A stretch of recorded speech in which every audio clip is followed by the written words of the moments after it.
thank you for talking to me today, You're Nabila. welcome. Thank you for having me today. So, what does connected mean to you? What does connecting mean to me? Connecting means the world to me, honestly, as cliche as it may sound. I think that humans thrive on connection. And I think that we cannot be successful without staying connected and being connected with anybody. Okay. And so, what are some things that you do to stay connected with your friends and family?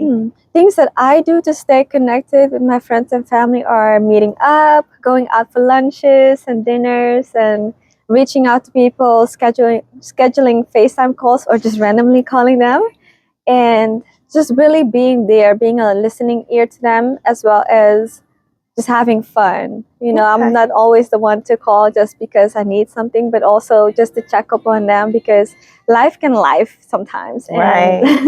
I'm wanting to make sure that my friends are good and healthy.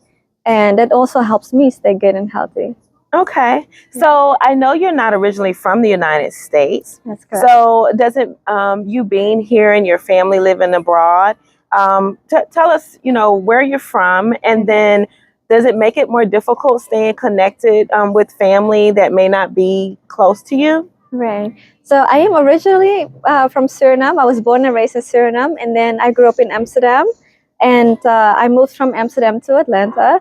So now my mom and I we're 6 hours apart. So in Amsterdam, they're 6 hours ahead of us, and then my dad stays in Suriname, which is 2 hours ahead of us. So that's not much of a big gap, but the difference of 6 hours sometimes is very difficult, especially with our different schedules, and so I'm finding different times in my schedule to make sure that I still stay connected to my mom and call her.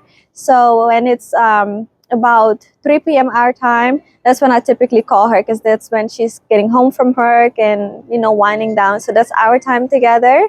And on a good day, we're on the phone until 6 or like in between times, like hanging up, calling back until 6.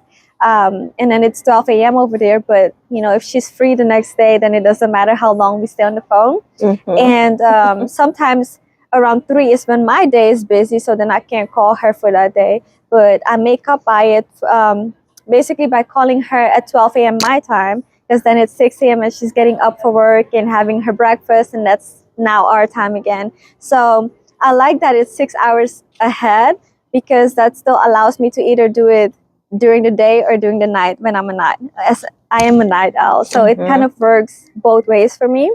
But I think that if I would be in bed early, I would only have like one time during the day or maybe earlier in the morning kind of thing. So it differs every time, but I still make it a thing, actually. I think you have to be very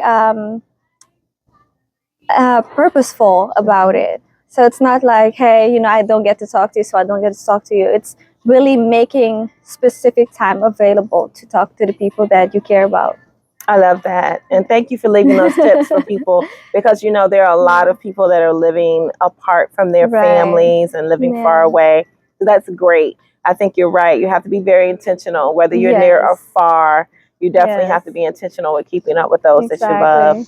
Well, thank you so much for spending time with us today. We appreciate it. Would you like to tell anybody how they can see? I know you have a huge YouTube page. So you're welcome to shout that out if you like. So my YouTube page is Nabila, Nabila, Melicia, Melicia, and the same goes for my Instagram and my TikTok. All right, wonderful. Yes. And what do you do? What will we find on your pages? You will find fashion designs, alterations, me modeling, sharing faith and fashion. Awesome. Yes. Thank you so much, Nabila. You have a great day. Have a great day. All right.